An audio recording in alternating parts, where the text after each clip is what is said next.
Hare Krishna. So, we are discussing the 25th verse of the 4th chapter of Gita entitled Transcendental Knowledge. We have been seeing how every person ultimately is engaged in the concept of yajna. How these yajnas unfold themselves is the subject matter of coming some verses of discussion. So, today we have the 25th verse which goes दैवमेवापरे यज्ञं योगिनः पर्युपासते ब्रह्माज्ञावपरे यज्ञं यज्ञेनैवोपजुह्वति.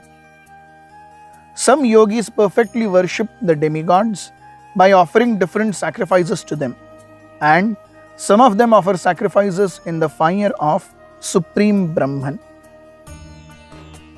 So we see the concept of yajna is all pervading.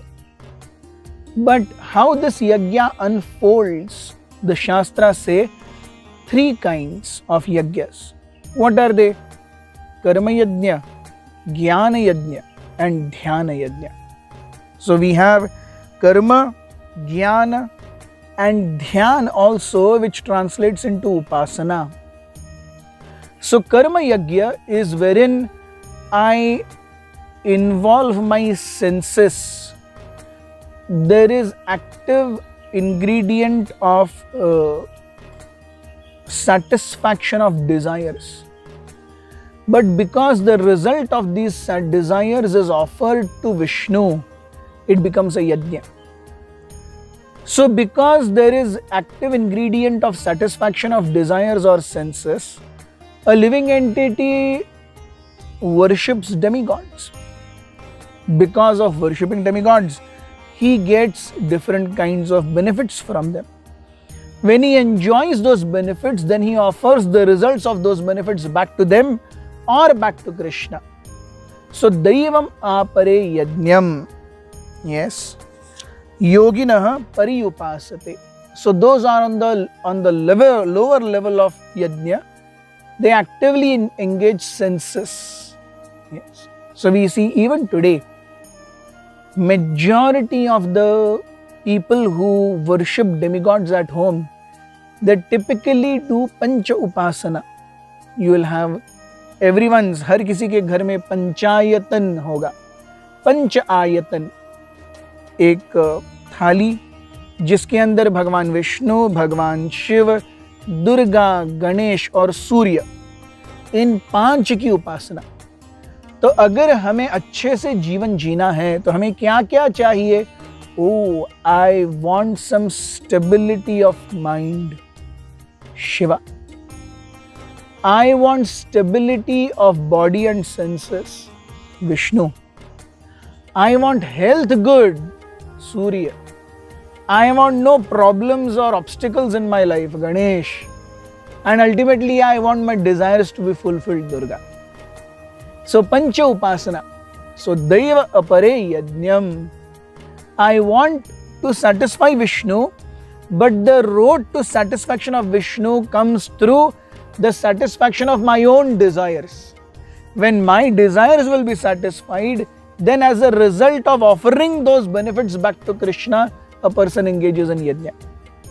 So this is the meaning of the first line. Those who have transcended the stage of sense enjoyment, those who are on the level of jnana, they want to merge their existence in the Supreme. So that is where the second line comes into picture. Brahma agna avapare yajnam yajnenaiva upajuhvati. So they offer themselves, they offer their jiva. Yes. In the Agni of Brahman, वो अपने आप को परब्रह्म की अग्नि में झोंक देते हैं, अपने आप को उसमें विलीन कर देते हैं. जिस प्रकार एक पतंगा आग में आकर के अपने आप को झोंक देता है, वैसे ही एक ज्ञानी अपने आत्मा को परब्रह्म में विलीन कर देता है. दिस इज ऑल्सो यज्ञ, because ultimately he is extinguishing himself. Although it is happening with his own desire, but he is extinguishing himself.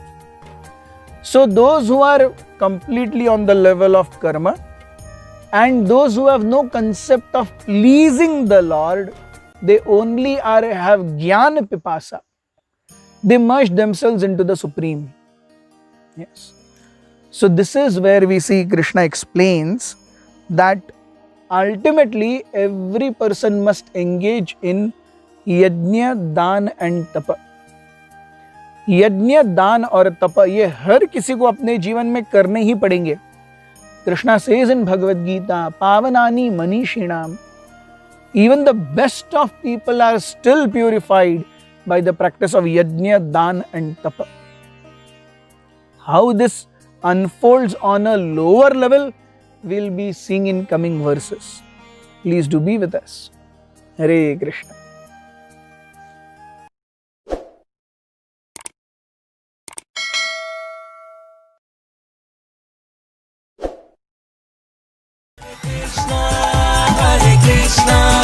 Krishna Krishna